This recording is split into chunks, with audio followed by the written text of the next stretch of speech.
What role does the interactive elements of some of these levels, like the tsunami, play in the gameplay?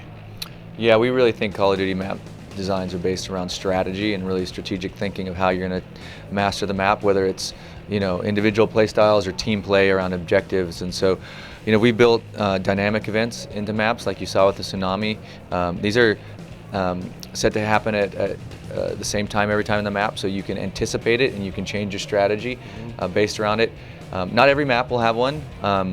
Some maps will have a different strategy, and it's around using map-based score streaks. So through a care package, you can actually activate part of the map to your advantage, and you can see that in some of the maps we're playing today. So between dynamic events and map-based score streaks, and even the biolab, right? You have one that you have something that's moving now, and you see these canisters, and you shoot them, and another strategy. Can I take somebody out with that? So there's a lot in the levels now. Maps. Speaking of strategy, how has esports influenced what you guys are doing with the multiplayer experience? Well, look, we've got 100 million people who played the game, huge fan base, right? And we listen to all the fans. Pub matches have to get better and more innovative, and competitive matches have to get more innovative. And so we've spent a lot of time working with the competitive community, listening to their needs. Like we mentioned, we have competitor players that are part of the development team now, making sure we get that right. And for us, that benefits everybody, right? They help make sure we're making the right decisions around balance. Their asks overlap perfectly with the public. Like, hey, everybody was happy Hardpoint's returning, right? Competitive and public. They're the fastest to figure out exploits and help us fix them before it comes out in November. So, it's been really great working with the competitive community, and they've made Advanced Warfare better for everybody. Yeah, we were over there today at the booth, watching the competitors, and the place was filled with people watching them, and it was really good to see just some of the moves that they're already starting to learn and linking them together. Because chaining, say boost jump and boost slide and hover and all these things has been really, really cool. So. And during the presentation, you also mentioned some specific esports things you guys were going to implement as well. Yeah, that's right. Again, working closely with the competitive community. We have a lot of stuff coming day one, and stuff that will continue to come over the course of next year in Advanced Warfare to support that group. And return of fan favorite modes, Hardpoint, Capture the Flag, and round-based Dom, for example.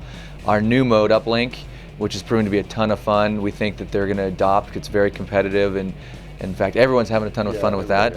We're talking about things like expanded broadcaster mode to make it a better spectator experience, ranked playlist, and even more to come. What's it like for you guys when you see these guys that are pros jump into this game and acclimate so quickly? Seeing it today, I remember looking over to you and just going, this is awesome. Seeing them up on the screen, and you have the announcers, yelling, and they're all excited, and you have people watching them.